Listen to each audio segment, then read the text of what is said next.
Hello, West Michigan.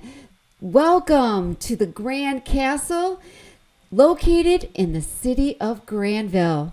This is Grand Tap Media Business TV. My name is Pamela Keim, your host. The spirit of the show for season 3 is to introduce West Michigan to their business neighbors. Have you ever wondered when you've driven by some of these businesses and you wonder what are these businesses? What services to provide? What people are behind them? And that is the spirit of the show, is to start introducing West Michigan to some of the businesses that have been here for a long time or new in our community. We have such a thriving community now in West Michigan. And so I want to introduce to you Harold Voorhees. He is a successful business owner in West Michigan. He owns Steenstra's Windmill Cookies. You might have seen them in your local grocery store. He's a former mayor of the city of Wyoming, and he has also served as a state representative. He is currently a Kent County Commissioner and has served our county for over 16 years. He is married to his lovely wife, Joanne Voorhees, and we have met in circles of friends, and he's such a wonderful person. And I said, please, Harold, be the first guest on my show. So I'd like to introduce to you Harold Voorhees. Welcome to my show. Good to be here. Thank you for finally being here. Yes, whenever we would meet at events, you're always sparking up saying, Harold, we got to talk about some things. We ought to share what's happening with your business. And I'm always glad to do that and always glad to be with you. Thank you. Well, you're welcome. And I was trying to, when I was saying that, whenever I do the introduction, I don't have like a prototype in front of me. I'm going, okay, I've got to remember this, I've got to remember this. But we've known each other for some years, and we've seen each other at social networking events. And I knew who you were, but finally I had the courage to say, you know what, you got to come on my show. You got to talk about it, because I really want to introduce people of West Michigan to the business owners and people that are turning this city. You probably, I can't wait to have your take on that, of how West Michigan has turned into this vibrant area that so many people want to live here, and once they do come here, even to go to college and stuff, they want to stay here. So let's just get right into it, okay? Because this is going to be like if I just met you. So tell me a little bit about how you ended up, your family coming here to West Michigan, right? Of all the places to come to, and then going into the cookie business and turning that into a vibrant business. There you go. The Steenstra family, as you were talking about, came here in 1925 and brought with them this recipe for windmill cookies. And it's just been a very popular item, especially in our area. But Pam, you asked about why did the people from the Netherlands with this cookie idea come to Grand Rapids? Right. Well, there was a fellow back here back in the early 1900s by the name of Charlie Werner. He owned Werner Lahara oven, made cookie ovens and cookie items. And Charlie, then Ralph Howenstein owned the business. But Charlie was the one that created the goldfish cracker, that Pepperidge Farm. Right. He created the Lorna Doone, the Nabisco, and many products. What Ralph Howenstein ended up being known for is the little Swiss roll, like you would get in the Little Debbie cake, yes, the roll cake, you know. But Grand Rapids, 1907, was the patented machine of using a rotary drum in which to produce windmill cookies, to where the dough would go between the pad and the drum, and you'd get the impression of the cookie, and rather than stamping each one. So right, they had this drum, and that was patented in 1907. Grand Rapids was the hotbed of oven producing and creating products in the cookie realm. The Steenstra family came here, got in business, was in the city of Wyoming for a lot of years until a fire back in the 60s, and then they moved out to Hudsonville, and it's in Hudsonville where the cookies are made yet today in a company called Cream Curl Bakery. So that's how the Steenstra name got here. Right. I into see it West all over. Michigan. So you're not the Royal Bakery. I raised my family in the city of Grandville. And I will tell you, I forgot to even mention, we are in the Grand Castle. Yes. This is your first time here, right? Yes, Let's just jump to that. As I was saying, I'm thinking, wait a minute, I'm in the Grand Castle, not in the studio of WCET. And this is where we're going to be doing business TV. Grand Tap Media Business TV will be recorded out of the Grand Castle Library.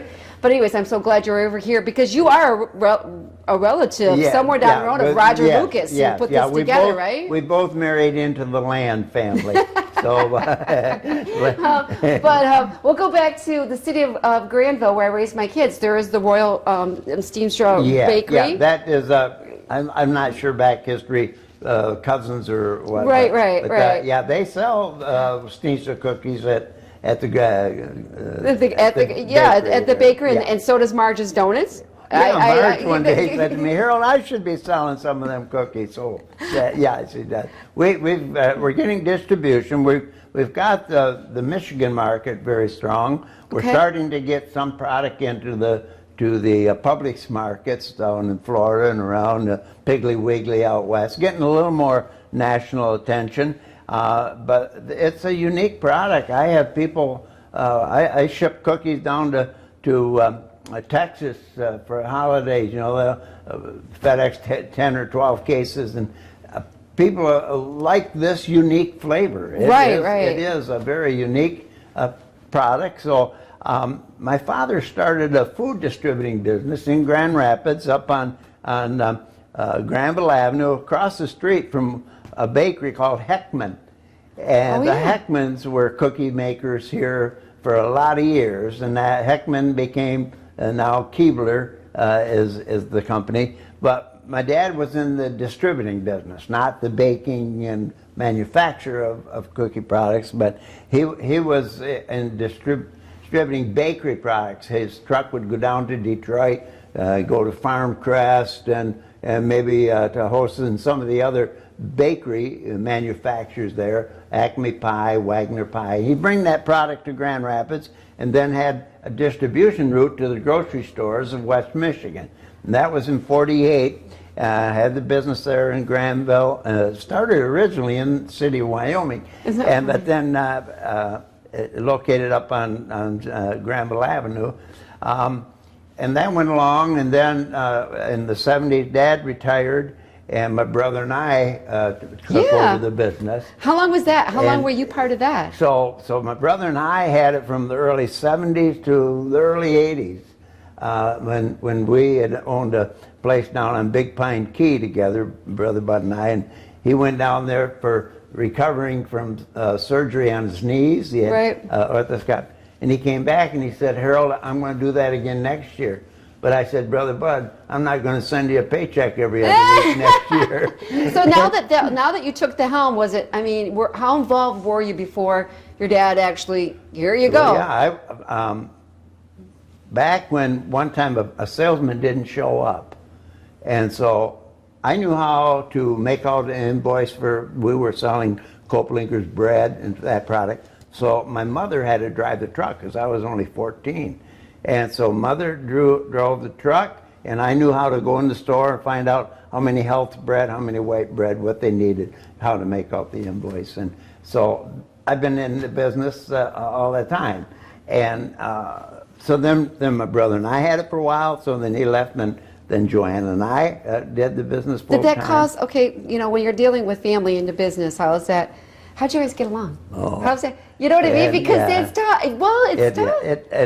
Brother Bud and my dad was a little tougher. Dad and I got along pretty good. Okay. Pretty good. But Bud and I worked good together.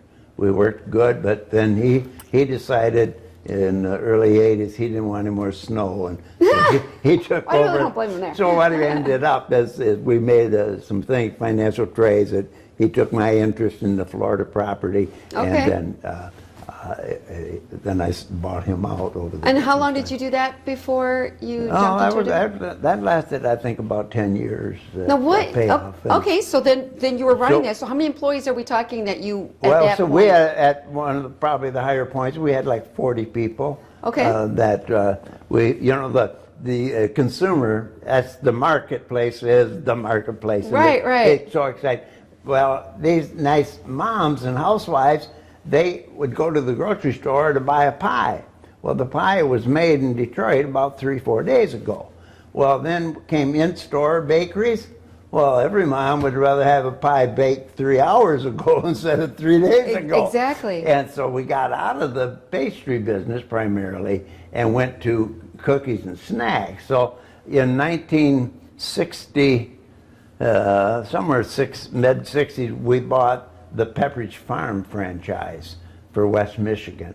So for 40 years, we sold Pepperidge Farm product. I can just tell you about a business thing. In 1963, when we bought that, I think we paid $6,000 for the franchise. And it went in 2003, I ended up, my brother and I, we had sold it, or at that time, and we got back $1.25 million on our $6,000 purchase of the franchise. When you But tell we built people that that- business. We built that business because the business sold on the quantity of product. Right. So Pepperidge Farm came to me and said, well, hey, we got these new box stores. Now you guys have your 1 truck or 2 trucks and you go to the grocery store, but you can't handle these box stores. We'll take care of it. And I said, no, Mr. Pepperidge Farm. My contract, my franchise said, if it says Pepperidge Farm Goldfish and is sold in my territory, I get a profit on that. That's what owning a franchise is all about. And so we stuck to our guns and we got it. Oh, wow. And so, yeah, we went along that, and then as most people realize and know me by is, I felt the call. I really felt it was God's call in my life to be a public servant, to get involved. So I ran for Did something like happen? Okay, before Okay. we jump to your political part, but when you were running the company, I mean, can you share with us, because people are out there that own companies and deal with that. I mean, how much time did you spend into your company? And what's an average day? Because I think that's really hard on people. It's like, what's my day supposed to look like with a lot of these younger entrepreneurs? And what advice you would give somebody is starting a company? So let's just finish up with that. I mean, how many hours did you have to put in when you were running the company for about 10 years? Let's go back to when we were in the business of bakery products. Okay. We sold Delight Donuts, which was a Wyoming business. We sold Ludwig Donuts. We sold all these products. I would be at the warehouse at 5 o'clock in the morning, because I'd have to get the orders, because during the night the product would be dropped off Right. from these bakeries, Ludwig Donuts and Delight Donuts. Then I'd get there and split up the orders. We had 5, maybe 6 trucks on the road at that time. Okay. And I'd get there, and they wanted so many chocolate covered donuts, and I had to split up the orders. And so I was there at 5 o'clock in the morning, and if there was a hardship on our marriage, Joanne and I have been married now 62 years, but Wow. it was that she wanted Dad to be home, her husband and father of the Her our 3 children, kids, yeah. for supper. Right. And many a night I'm waiting for these 6 trucks to come back in. And sometimes we had good salespeople, but sometimes they would stop, and at the last store they're going to have they just sit there, have a The cocktail. gab- or just gab, right? Yeah, Talk, they I don't just do it, don't. They yeah. don't come in, and I'm sitting at the warehouse waiting for them to come in, get the cash or whatever.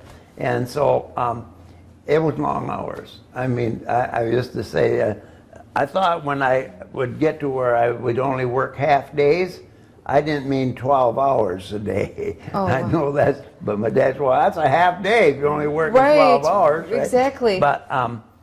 But yeah, it was very time consuming. being on top of it. But I can remember the time when my brother and I said, you know, we both had our own routes, Pepperidge Farm products, but you couldn't take a vacation because you can't let the store go without. The store isn't going to leave that shelf empty, right. You know. So you didn't get vacation. You had to find somebody who could run your route for you. And then we decided that we should grow the business, get into other product lines, and so where we could both be more in management, and we could cover the vacation route for our employees, but then we'd have time for us to have a little more. So then we went into diet foods, and we called the company Serve You Specialties. My dad started at Serve You Cake. I see Serve You on your LinkedIn. Yeah. So what is that? Yeah, share with that what that is. My dad's point was that we're a service organization. You know, we serve the grocery stores with products that otherwise they wouldn't good. The big thing, I've spoke at college groups in business, you know, you have your consumption, your consumer, and you really appreciate that, and you have your producer, or with me, the bakery that bakes the cookie, but it's distribution that makes it all work. Of course, and that's yeah. why America has been so successful, because distribution is an independent entity that if they don't get the product to the market, then the consumer isn't going to have it. But we have such great product. I walk into these stores nowadays and to a beautiful Meijer store, and you look at the variety of products. And it's all organized. I've been around the world, and it's just, it's beautiful how we market things. But distribution, that getting the product from the production to the consumption, is a major part of. I heard the stories of people starving to death in Russia years back during the potato famine, when potatoes were on the boxcars rotting. Right. And you hear people those were horror stories all the time, right? because there was not distribution. Many times it was so government controlled. Right. You know, but it's the free market. It's the free market, and why we switched from doing pies made in Detroit 2-3 days ago to selling cookies and potato chips and the snack items and that. But the market changes. And how did you, honestly, how did you attract people to, I mean, did you have long-term employees? Did you have people that yes. were just as committed, well, pretty much committed to the success of your company when you had help? Who did you hand the keys to when you left that you could trust? I mean, was there a leadership? Yes, we did. And I primarily 3 people. You got to have somebody that's over top of the finances. Right. Somebody who can say, you know, Harold, you could sell that case of cookies, but if you do at that price, you're not going to make any money. Well, yeah, but I like the volume. Yeah, volume is good, but if you're losing money on every sale, don't get the volume. Yeah, that's and right. so you have to have somebody who knows how to make sure they stay on top. Did you of look at those? financing. Because one of the things I hear from business, people, is like, know your numbers. Were you always looking at your financial? Was it like a daily thing, or how much should? Like, especially if you're talking to some entrepreneurs out there just starting out there, and they're like, well, I'm wearing so many hats. Yeah. But did you have like a projection? Did you have goals of your financial performance? Were you always We would sit down and say, this is where we did last year. We did this kind of volume. We had this kind of a gross profit, and then we had this kind of a net profit. So what can we do in the market to get a better margin in the sale? And what can we do to reduce our costs in distribution vehicles and the sales staff? So you're always looking at those kind of numbers, and sometimes you buy product and it doesn't sell to the degree that you thought it was going to. Right. And you have to sacrifice the price. But you want to make sure you have few of them, because you better have somewhere. Well, there was a product came along was called Yes cookies. I remember that. You remember Yes? Yeah. It was like eating a candy bar. Yeah. Remember? It was a wafer with caramel and coconut and chocolate, and they were being sold through warehouses primarily Spartan was the big one, the big ones. Right. And the company was in New Jersey, and they came to us and said, well, you know, Spartan handles our Yes Yes cookie, but we make wafers, we make sandwich cookies. We want a distributor that will be full product line.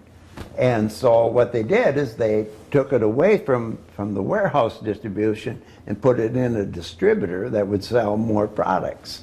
And Yes Yes really put us on the map because Spartan then had to notify their stores and customers and say, you know, we no longer will have Yes Yes cookies. You need to contact Serve You Sweets out of Grandville, Michigan. And so that's how we kind of really got that rolling with the cookie business. And but it was called Yes Yes Cookies, and they kind of put us on the map. And how did you? Okay, so a lot of people are have dealt with or will be dealing with a down economy. What did you have to go through something similar like that where you had to streamline it to make it through? I mean, can you share a little bit, Harold, on some situation? I want to go back to think of who in the price freeze on products, but you couldn't price freeze agriculture. So if the price of wheat went up, which it did, right, and so Pepperidge Farm raised the price of the bread. Now I had my salespeople were on a commission, but I couldn't give them any profit. I couldn't raise their commission, and I had to make sure that we held the price. I couldn't add any profit to it, and we always work on it. Was I can remember sitting in church here in Grandville and looking 3 hours up, and I just laid a guy off from work with his family because our Pepperidge Farm sales and things had at that time shrunk down, and I had to cut back from 5 routes to 4, and it hurt. right. The reality of sales at that time was I had to have less routes. And Right. so, yeah, you go through those hard things in business, but you come through them. You work through it. And we did. We stayed in the business. Sometimes we had to change product lines and things, but it's determination, you know, which is, it's such a motivator, you know, because I always feared failure.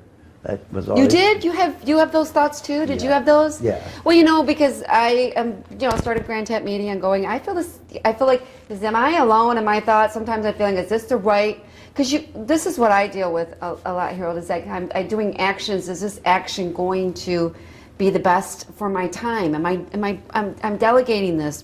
You know what I mean? You're working. Yeah. Is this gonna pay off?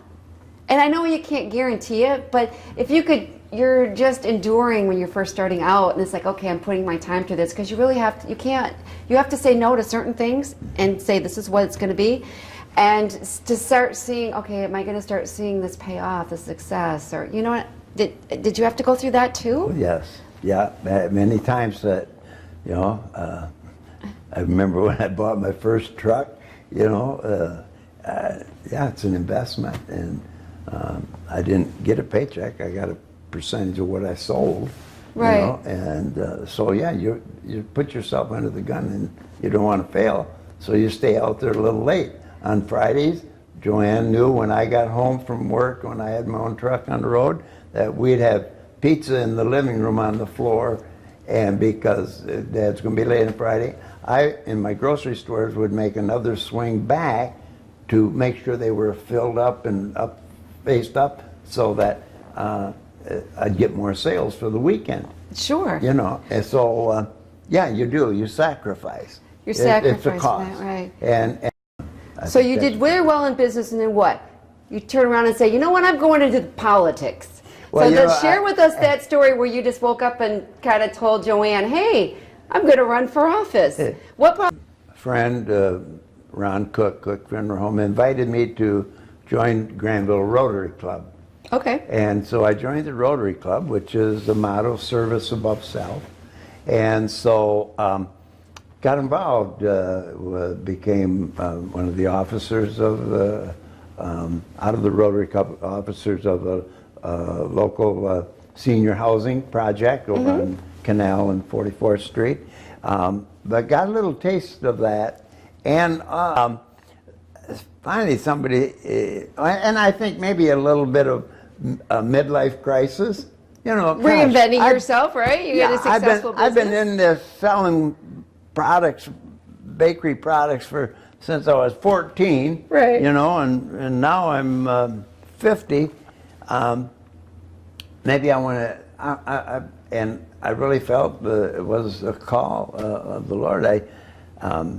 My cousin, her name is Terry Land. Oh, yeah. Yeah, and you know, Harold, public service is a mission field as well. And that really spoke to me that I wanted to do something with my life that I would be for a good impact. And Did you run? You ran for U.S. state? For state Rep, state right? representative, 1986. Well, and then in the meantime, along comes Harold Jr.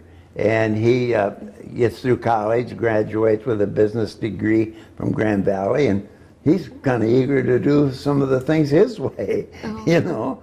Oh, was he being part of the business? Oh yeah, okay. he had been through from high school. He was working in the business. Dad, I have some great ideas I want to implement, right? You're like, oh. And you know, my dad couldn't give it up because that was his whole life. I wanted my life to be more than just selling products. I wanted to be an impact for good. Sure. Yeah, I get And people get so, older and they kind of want somewhat of a legacy. Roger wants to leave this. Yeah, you can see yeah. this. I mean, this is the castle will be here beyond us. Yes, yeah. And I understand it when he was talking about it. It's like I've been building, you know him, Yeah. housings, apartments all over yeah. the country. And I wanted to build something I've always dreamed of building, and this is what Yeah, he came up saw with. that because I've been in his office. He had the picture of the castle. And, Right, you know, right. Said, I want to And- build this. And what if you don't make any? I'm not worried if I make any money. I want to build this. Well, you know, would you ever thought, real quickly, being in the city of Grandville, raising our families here, similar as I did, that we would be sitting here at the second largest castle on earth in Granville. In Granville, I mean, and it's That's even awesome. the first high-rise. It's awesome. It's, you know, but we would have never thought that when the mall, that was to have the mall come, right? Yeah. And then have, you know, the high school being built, the mall coming, we thought that was just like, oh, and then to build a castle, back in the 90s, I would have said, yeah, right, nobody's going to build something like that. And now look at where we're at today. yeah. You know what But I do have something for you that, you know, from Roger. We have here a mug and a little sticker to put on your refrigerator. And we wanted to give that. You get to have the Grand Castle mug just like yours. Oh. And we're going to be putting, that's exactly you have in the bag to take home. Beautiful. Yeah, And we're I love able it. to, we're going to start selling those That is online. great. But they're Yeah. wonderful mugs, but Roger wanted you to have one, so to him. Good. He thanks you for being here, going through this interview inside the Grand Library at the Grand Castle. And we are glad, because I know you came in for your commission meeting, right? Yeah. Yeah. We got And you're my first guest, business so meetings this week. Yeah. So we wish you all the great. success Thank in your you. last year, and I'm you. sure I'll see you around, and I'll tell them that you send them your best and you thank them for the mug. So thank you so much. Thank you. Good to be with you. Thank you. Take care. All right, this is Pamela Keim from Grand Tap Media Business TV, and we will catch you next time. Take care, everyone. All right. Oh my goodness. I should have held up your cookie. You have your distribution, but are you checking?